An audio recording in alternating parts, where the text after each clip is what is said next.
Olá, sejam bem-vindos, sou a professora Selma.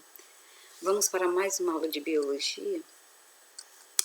Recordando, biologia, palavra de origem grega, bio, vida, logia, estudo. Então, é a ciência que estuda os seres vivos. Na segunda série do ensino médio, nosso estudo específico é dos seres vivos. Já estudamos aí os vírus, que é um grupo à parte, estudamos o reino Monera, estudamos o reino protista, o reino fungi, o reino vegetal. Agora vamos estudar o reino animal.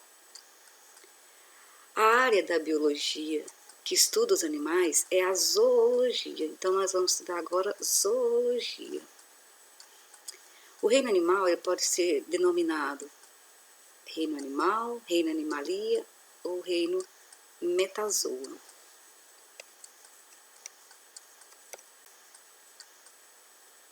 No reino animal, nós vamos estudar desde organismos mais simples aos mais complexos.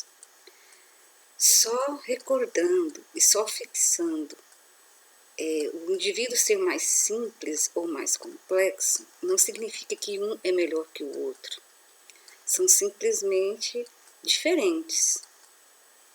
Aí tem muitas vezes um questionamento, né? Qual teria sido o ancestral de todos os animais? A resposta mais predominante no meio científico é que os primeiros animais derivam de protozoários coloniais, né, que nós já estudamos lá no reino protista.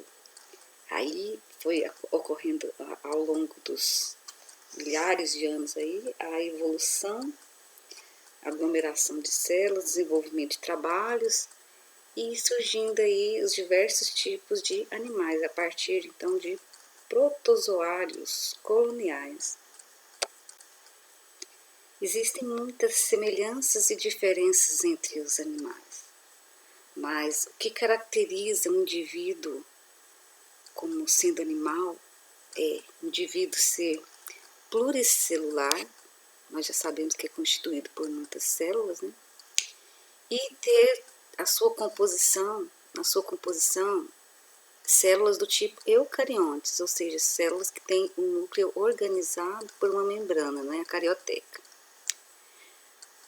Os animais são heterótrofos, ou seja, a nutrição deles é preciso que eles obtenham a nutrição do meio ambiente em que vivem, ao contrário dos autótrofos, né, que nós vimos lá nas plantas e alguns protozoários que sintetizam sua própria matéria orgânica.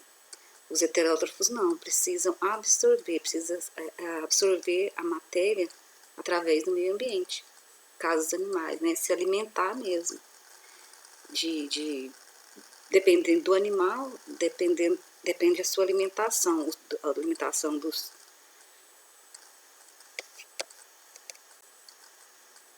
herbívoros, carnívoros, onívoros, né, e assim por diante. E tem aqui os animais que se alimentam através de filtração, né?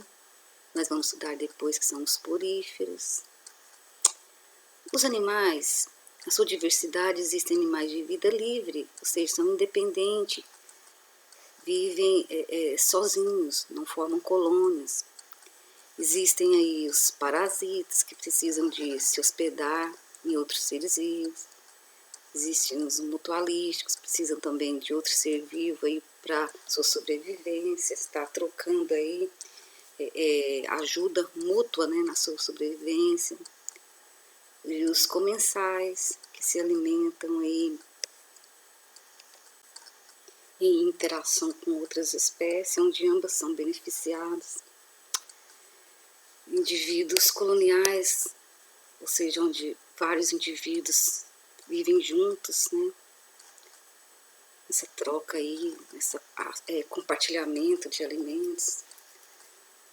Indivíduos sociais também numa mesma interação, troca de alimentos, contribuição com o outro. Ainda nos animais, no reino animal, nós consideramos aí dois grandes grupos: os invertebrados, que a gente comumente diz que não possuem coluna vertebral, e na denominação em ensino fundamental, os vertebrados, o que mais apropriadamente nós chamamos aqui na biologia do ensino médio de cordados. O termo vertebrado em si, ele significa que os indivíduos desse grupo possuem coluna vertebral. Já quando vai estudar nos cordados, nós vamos ver que mesmo aqueles que não têm ainda coluna vertebral, já tem o princípio da coluna vertebral, que nós vamos estar estudando aí no decorrer do reino animal, com outro nome aí. Então, existem vários grupos, vários filos aí de animais, mas os mais estudados, que nós vamos estudar agora, são 9 filos, são eles: os poríferos, também chamados de espongiários, os quinidários, também chamados de selenterários, os plateumintos, os nemateumintos, os anelídeos, os moluscos, os artrópodes, os equinodermos e os cordados. Dos cordados aqui nós temos os peixes, os anfíbios, os répteis, as aves e os mamíferos, no qual o ser humano, né, faz parte. O ser humano é um animal, né, mamífero. Nessa figura nós temos um cladograma apresentando a hipótese filogenética para alguns filos dos reinos animais. Então aqui nós temos o cladograma, que é um gráfico, né, onde nesse gráfico aqui, ó, esta linha aqui é a raiz, e aqui estas linhas aqui são os nós. Esse gráfico mostra então a hipótese filogenética, ou seja, a hipótese evolutiva para o parentesco, né, dos animais de acordo com a evolução. Só recordando que evolução são as transformações que acontecem ao longo do tempo com as espécies, originando assim novas espécies. Então vamos começar aqui, ó, a partir então do ancestral, da hipótese do ancestral comum, né, da evolução dos animais que são dos protozoários, vai surgir aqui então, ó, os primeiros animais propriamente dito, de acordo com a teoria da evolução, a mais aceita, que são os poríferos. Aí na sequência nós temos o restante, os quinidários, plateumintos, nemateumintos, moluscos, que vai subdividir nesses outros nós aqui. E na sequência que nós temos então o anelídeo, os artrópodes, depois nós vemos aqui para os equinodermos e os cordados. No estudo dos animais agora, nós vamos precisar um pouquinho de alguns conhecimentos da embriologia, que nós vimos lá no primeiro ano. Porque nós vamos usar vários termos para todos os filos aí de animais. Vamos usar muito sobre os folhetos germinativos, né? Sobre o destino do blastóporo, sobre o celoma. Então, nós vamos ver um pouquinho agora da classificação dos animais com base na embriologia, ou seja, os animais, todos os filos que nós conversamos até agora, os 9 filos, eles são classificados também com base na embriologia, ou seja, na origem do desenvolvimento da vida desses animais.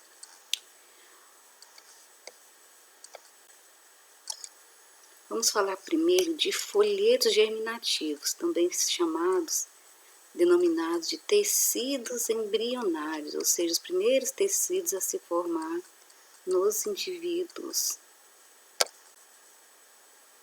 Vamos recordar aqui rapidamente, né? Na fecundação ocorre o encontro então da célula reprodutora masculina com a reprodutora feminino. E dessa união vai surgir a célula ovo ou zigoto, que é a primeira célula, né, de todos os seres vivos. Todos os seres vivos são originados, então, a partir desta célula ovo ou zigoto. Só recordando aí. Aí, essa célula aqui, ela vai passar por divisões sucessivas, as chamadas clivagens, né? Aí onde vão se formar várias células. Primeiro conjunto de células a gente chama de mórula, aí vai se multiplicando, agora vai se chamar blástula, né? Então nós estamos começando aqui agora, ó, a origem dos seres vivos, né? É esta multiplicação celular através das mitoses, até formar essa estrutura aqui, né? Que é a chamada de blástula, essa aqui. Vista assim, ó, nós temos aqui cada célula da blástula aqui é chamada de blastômero. E vai aparecer agora aqui nesse aglomerado de células essa cavidade chamada de blastocele. E continua o processo de divisão celular, onde a blástula, né, vai dar início ao processo de gastrulação, originando essa estrutura agora aqui, ó, né, que é a gástrula. Aqui na gástrula nós já temos a diferenciação dos tecidos embrionários, ou seja, só recordando, tecidos, agrupamento de células semelhantes no formato e na função. Aí nós vamos ter, originando aí, o primeiro tecido embrionário, que os primeiros tecidos embrionários, a endoderme, que é o tecido interno, que dará origem a um outro tecido intermediário, que é a mesoderme, que não está aqui nessa figura, e o tecido externo, que é a ectoderme. Então, agora nós já temos, aqui nós temos dois folhetos embrionários ou tecidos embrionários, que são o interno, a endoderme, e o externo, a ectoderme. Sendo assim, existem 3 tecidos embrionários, ou seja, 3 folhetos germinativos. Existem 3. O interno, que revisando é a endoderme, no meio, mesoderme, e externamente, de azulzinho aqui, ectoderme. Nem todos os seres vivos têm esses 3 tipos de tecidos, não. Por exemplo, nós vamos ver o primeiro grupo aí de seres vivos, que são os poríferos, que não apresenta nem ainda esses tecidos embrionários, mas é o único grupo que não apresenta tecidos embrionários. O restante todos apresentam. Mas existem animais que apresentam só 2 tecidos, aí são chamados diblásticos, porque apresentam só 2 tecidos. Exemplo, apresentam só endoderme e ectoderme. Ou quando os indivíduos possuem os 3 tecidos, aí eles são chamados triblásticos. Aí eles já possuem os 3 folhetos germinativos, ou seja, os 3 tecidos embrionários, que são a ectoderme, a mesoderme e a endoderme. Então, toda vez que falar que o indivíduo é diblástico, vocês vão lembrar. Então na sua origem evolutiva, na sua origem embrionária, esse indivíduo possuía 2 tecidos iniciais aí, 2 folhetos germinativos, né, 2 tecidos. Quando fala em triblástico, vocês vão lembrar, o indivíduo lá na sua origem, lá quando estava sendo gerado, ele possuía os 3 tecidos primários lá, os 3 folhetos germinativos, endoderme, mesoderme e ectoderme. Agora, outra denominação que nós vamos usar bastante é quanto ao blastópolo. A gente vai usar essa denominação aqui, ó, protostome e deuterostome. Vamos ver o que é isso aqui. Então, vamos voltar nessa imagem, que são as primeiras células, né, a se formarem lá, vamos supor, dando exemplo da mulher, lá no ventre da mãe. Aí esses tecidos embrionários aqui, ó, vão ter essa abertura aqui, ó, que vai dar acesso à entrada aqui, ó, essa cavidade, chamada de arquíntero. Então, essa abertura aqui é chamada blastóporo. Dessa abertura aqui vai depender as denominações protostômios e deuterostômios. Ou seja, quando um indivíduo é chamado de protostômios, quando esse blastóporo, ou seja, essa estrutura vai dar a origem a qual estrutura do indivíduo? A boca. Agora, quando o blastóporo vai dar origem nos indivíduos, primeiro aí na sua origem, lá, quando está sendo gerado lá na barriga da mãe, por exemplo, né? Que dá origem ao ânus, aí nós chamamos o indivíduo de deuterostômios. Então, indivíduos protostômios e deuterostômios são denominações que nós vamos usar bastante agora para estudar os filos, os 9 filos aí do reino animal.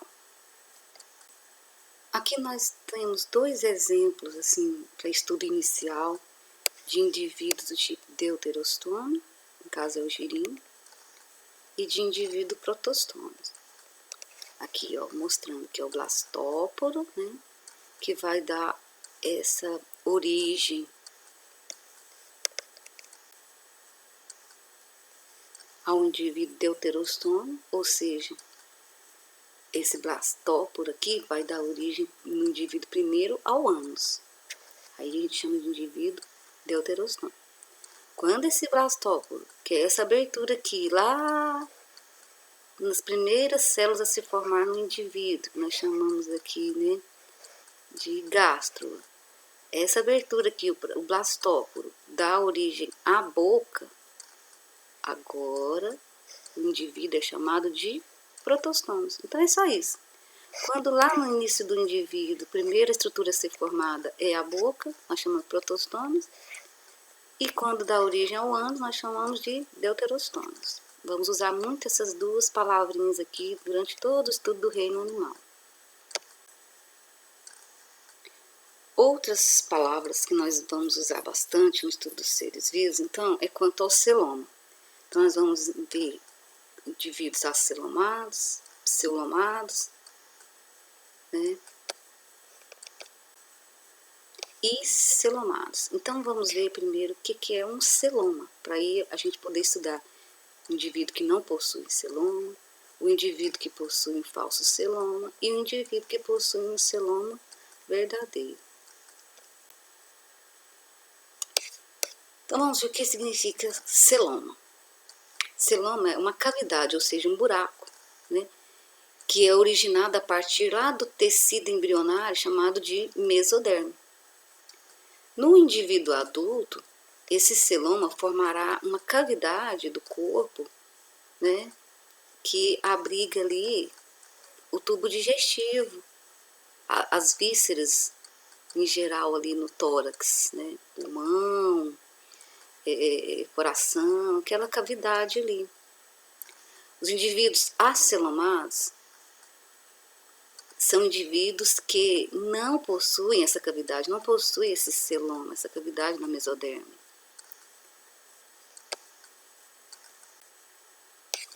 Nos indivíduos pseudocelomados, ou seja, falso celoma, a mesoderme ela vai se ligar à ectoderme, não vai formar essa cavidade. Aí então essa cavidade vai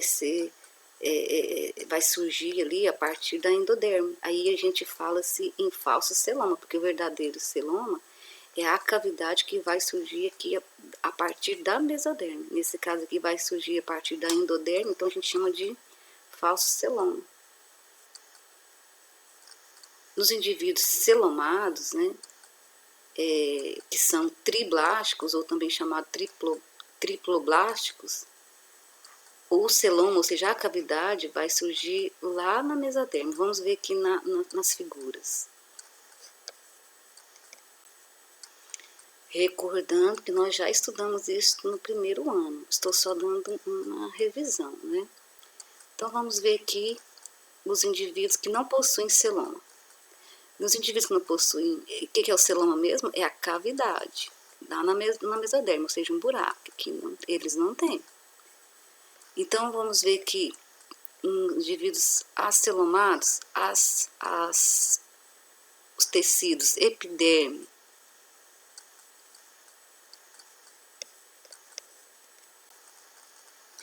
é formada a partir do tecido embrionário ectoderme. Aí na sequência tem a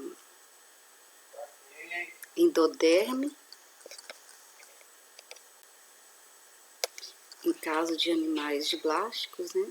E em caso de animais também triblásticos, os três folhetos embrionários estão unidos, não formam essa cavidade, o celoma.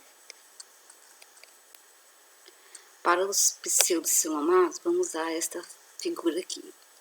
Aqui nós temos um exemplo de um nematóide, um caso poderia ser uma lombriga, né? Os nematóides são pseudocelomados, né? Ou seja, não apresentam celoma. Então vamos usar essa figura aqui para explicar esse pseudoceloma. Observe que aqui externamente nós temos o folheto embrionário, a ectoderme, de azulzinho aqui, estendendo aqui para o laranja. E em rosa aqui nós temos a mesoderme. E aqui interno, aqui, de amarelinho, esse tubinho aqui, né, externo a ele aqui, nós temos a endoderme. Observe que aqui, esse espaço aqui, é a cavidade, né, a cavidade que aparece aqui nesses folhetos embrionários, que é um celoma. Só que esse celoma, ou seja, essa cavidade, surgiu entre a mesoderme e a endoderme, o que caracteriza um falso celoma, porque só recordando, o verdadeiro celoma é aquele que caracteriza a cavidade dentro do tecido mesoderme. Aqui não está dentro do tecido mesoderme, está entre a endoderme e a mesoderme. Então é chamado de pseudocelomado. Agora aqui nós temos um indivíduo com celoma verdadeiro. Nesse exemplo aqui nós temos um anelídeo, como por exemplo a minhoca, que é um indivíduo, exemplo de um indivíduo celomado, né? Um só, nós vamos ver que existem vários animais celomados. Aqui mostrando de novo os três tecidos embrionários, de azulzinho aqui a ectoderme, de rosinho aqui a mesoderme, e aqui de amarelinho a endoderme. Observe que a cavidade, ou seja, o celoma agora está dentro da mesoderme. Aí, quando esse celoma, essa cavidade, está dentro da mesoderme, a gente chama de verdadeiros celomados. Então, nós vamos usar muito essas palavras. Acelomados não possuem celoma, pseudocelomados possuem falso celoma e celomados verdadeiros. Vamos usar muito essas palavras no estudo do reino animal. Outro termo que nós vamos usar muito no estudo dos animais é simetria. O que significa simetria? Simetria significa uma divisão do corpo desse animal. Essa divisão pode ser imaginária ou real. E essa divisão, ela vai verificar se existem partes semelhantes externamente, né, no corpo dos indivíduos. O estudo da simetria externa e interna dos animais, ele permite a compreensão da evolução, do comportamento, né, do modo de vida dos animais. Existem animais assimétricos, ou seja, que não possuem simetria, como por exemplo os poríferos, mas nós vamos ver também que alguns poríferos possuem simetria radial, mas a maioria são assimétricos, ou seja, não possui essa simetria, ou seja, se a gente for dividir eles em partes, nós não vamos achar partes semelhantes ou iguais. Agora, nos indivíduos de simetria radial, que é encontrado em alguns poríferos também, nós vamos encontrar cortando aí, passando traços, encontraremos várias partes semelhantes, né? No caso aqui, exemplo aqui da estrela do mar, se dividimos ela, vamos encontrar, olha, 1, 2, 3, 4, 5 partes externas semelhantes. Então aqui nós temos exemplo de uma simetria radial. A simetria radial, ela não é só 5 partes, não. Pode ter de 3 partes, de 5, de 6, de mais partes. Agora, a simetria bilateral é quando, traçando-se essa divisão imaginária ou real, né, vai ser encontrada 2 partes iguais ou semelhantes, né? No caso aqui o ser humano, a simetria do ser humano é bilateral, partindo, fazendo esse traço divisório aqui, ó, vão encontrar 2 partes opostas e semelhantes. Então, simetria bilateral, quando há apenas um plano que divide o corpo do animal em 2 metades iguais. Exemplo aqui, o ser humano.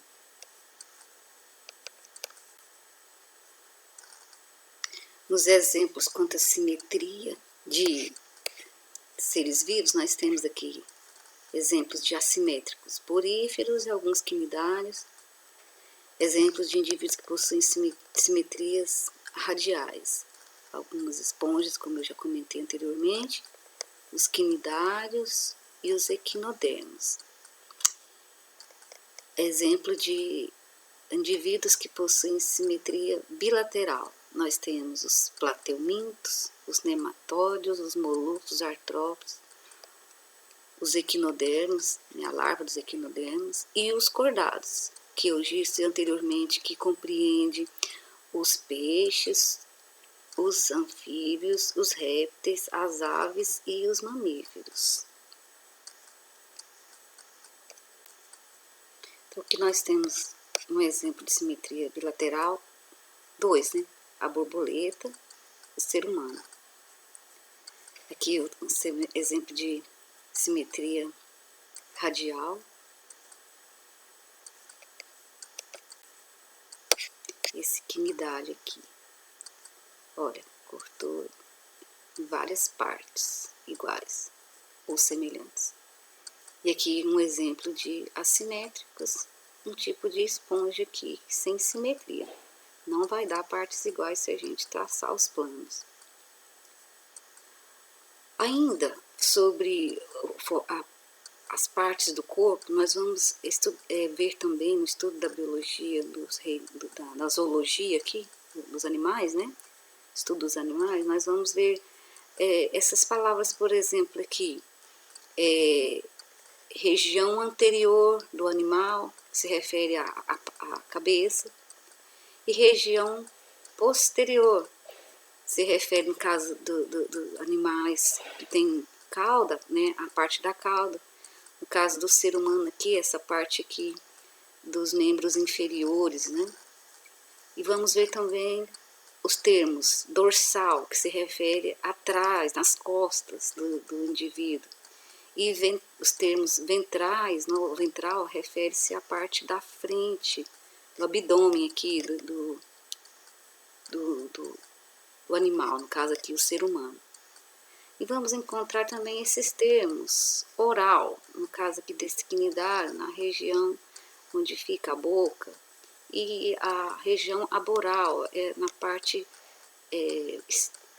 oposta à boca, na extremidade do indivíduo, aqui na base do indivíduo. Aqui.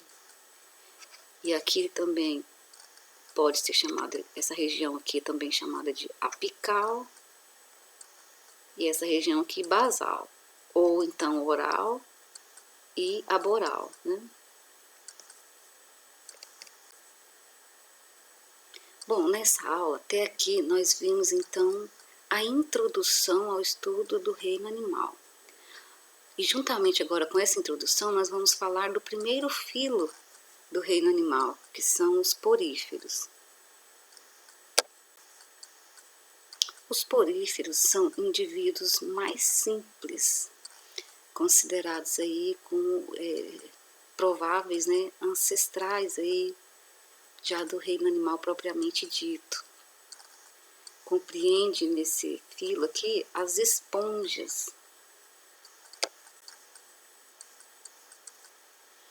Aqui nestas figuras aqui nós temos exemplos de esponjas. São animais exclusivamente aquáticos.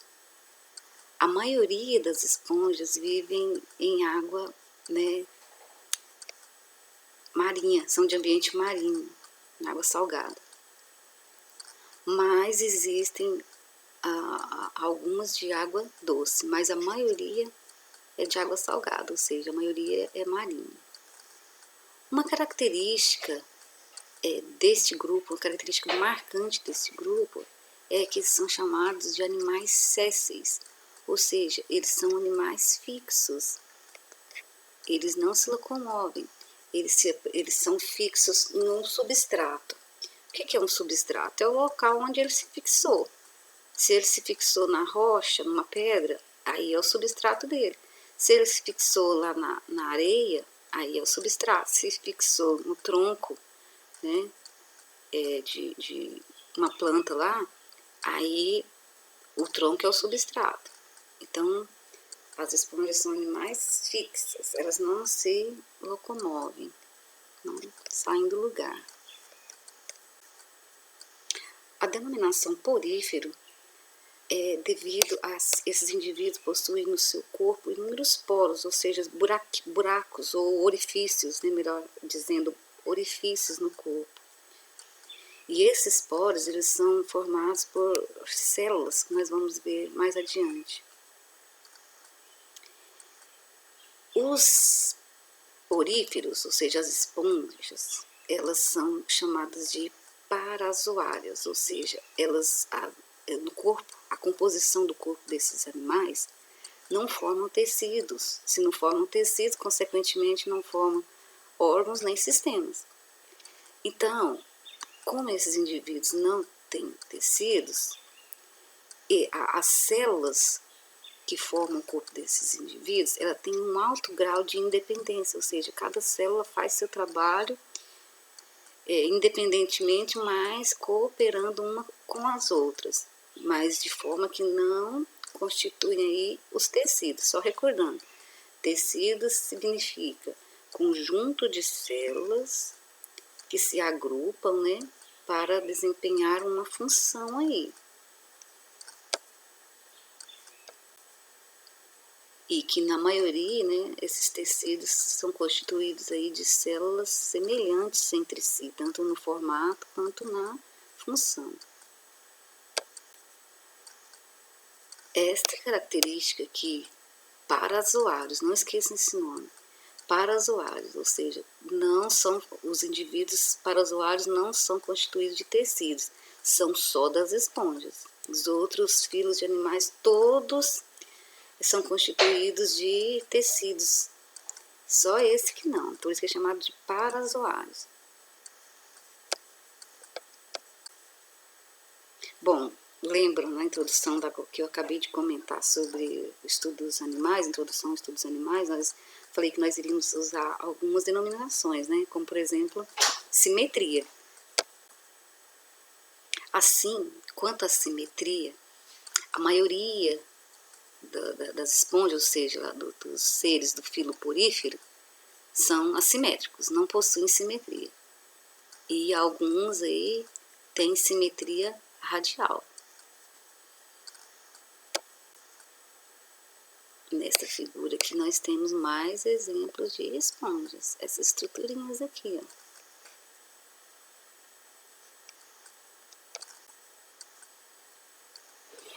Ou melhor dizendo, esses animais primitivos, mais resistentes, sobreviventes, desde o início aí da evolução, da origem dos animais na Terra. Importantíssimos para o meio ambiente, para o ecossistema, para a cadeia alimentar. Agora vamos estudar então a morfologia, ou seja, o formato do corpo desses animais. Parecem um vaso, ó. Parecem um vaso. Esses animais apresentam no ápice, aqui, na extremidade dele aqui, do corpo dele, essa abertura aqui, ó. Aqui, essa figura foi cortada para mostrar lá dentro do corpo dele. Aqui, na extremidade, na abertura aqui, ela tem a denominação de ósculo. Ou seja, essa abertura aqui não é a boca. É uma abertura que tem o nome de ósculo.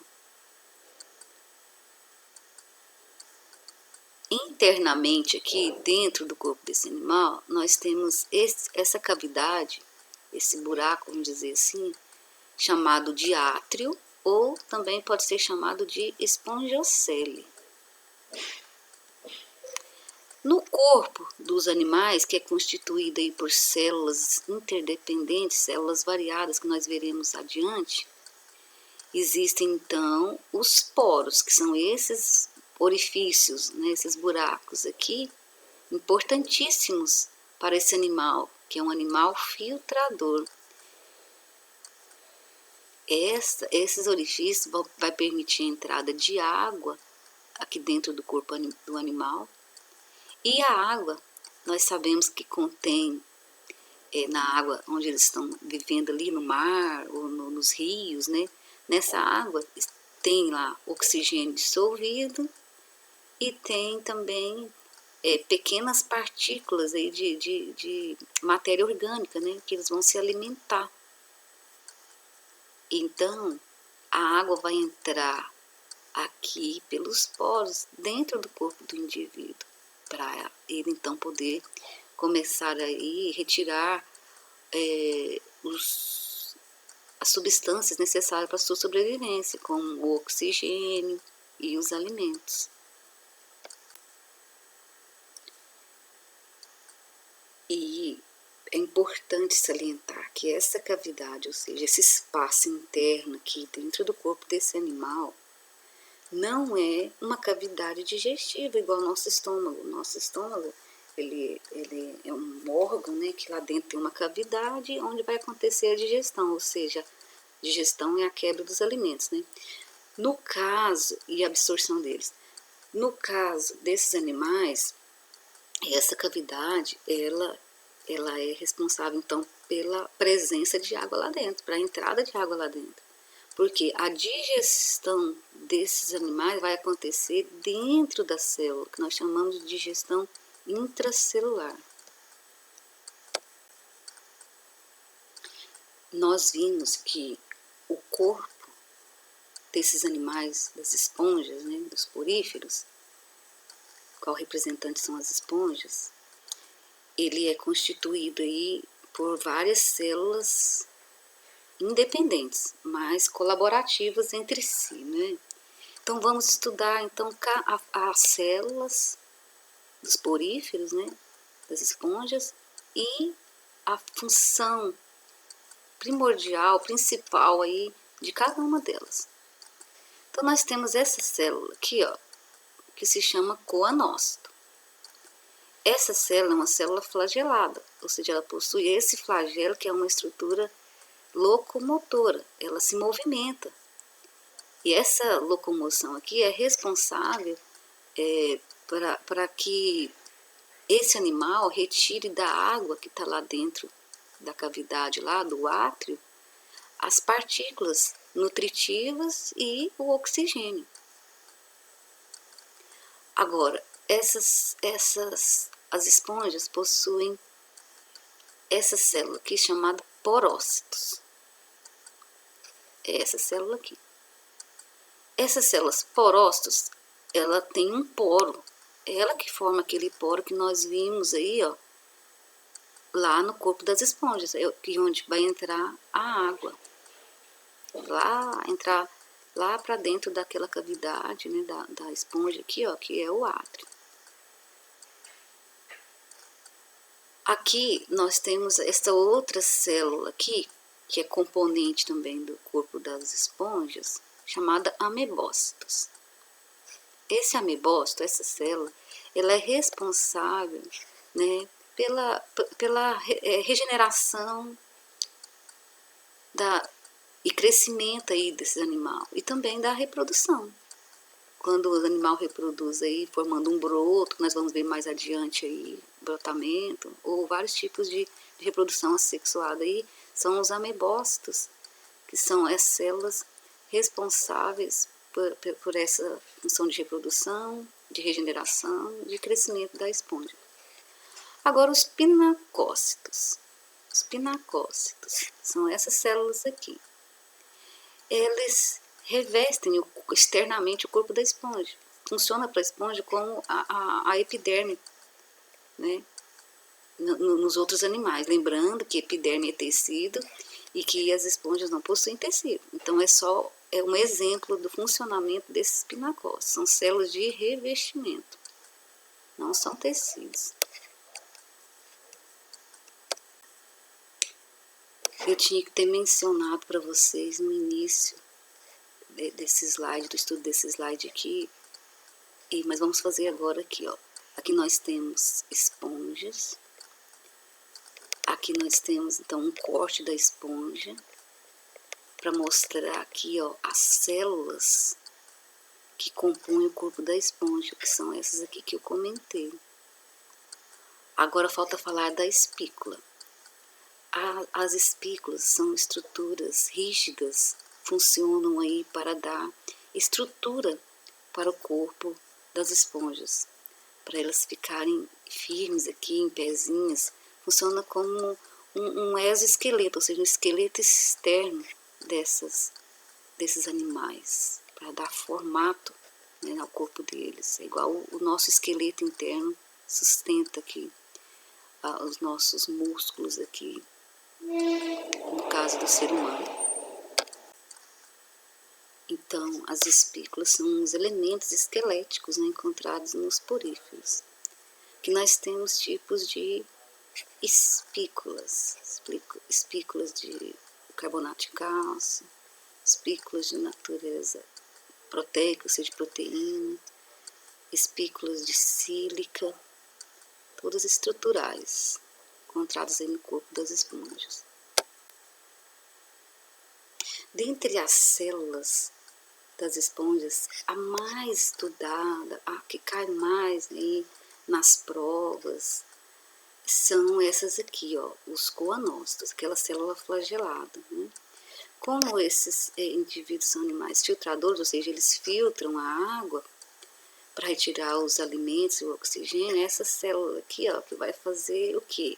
Quando a água entrar aqui pelos poros da esponja para dentro aqui do átrio da esponja, esses cílios vão bater, retendo essa água aqui por um certo tempo, promovendo a circulação dessa água aqui por um certo tempo. É o tempo para que as células, né, os coanócitos e os amebócitos aí, elas possam, através da difusão, absorver o gás oxigênio e os nutrientes que estavam aqui na água.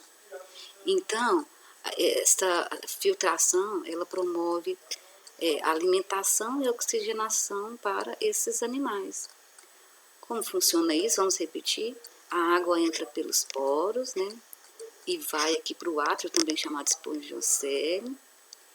Fica retida aqui um certo tempo, através dos batimentos dos flagelos do coanócito. Aí, por difusão, o alimento vai entrar aqui, o oxigênio vai entrar aqui e a água vai sair por essa abertura chamada ósculo. E isso acontece o tempo inteiro. É por isso que fala que são animais filtradores. Uma característica muito importante e que também pode cair nas provas para vocês é que, às vezes, o aluno fica confuso se tem sistema circulatório, respiratório, excretor nervoso. Não tem. Elas não têm nenhum sistema pois não tem tecidos, não tem órgãos, só tem células que trabalham independentes e colaborativas umas com as outras.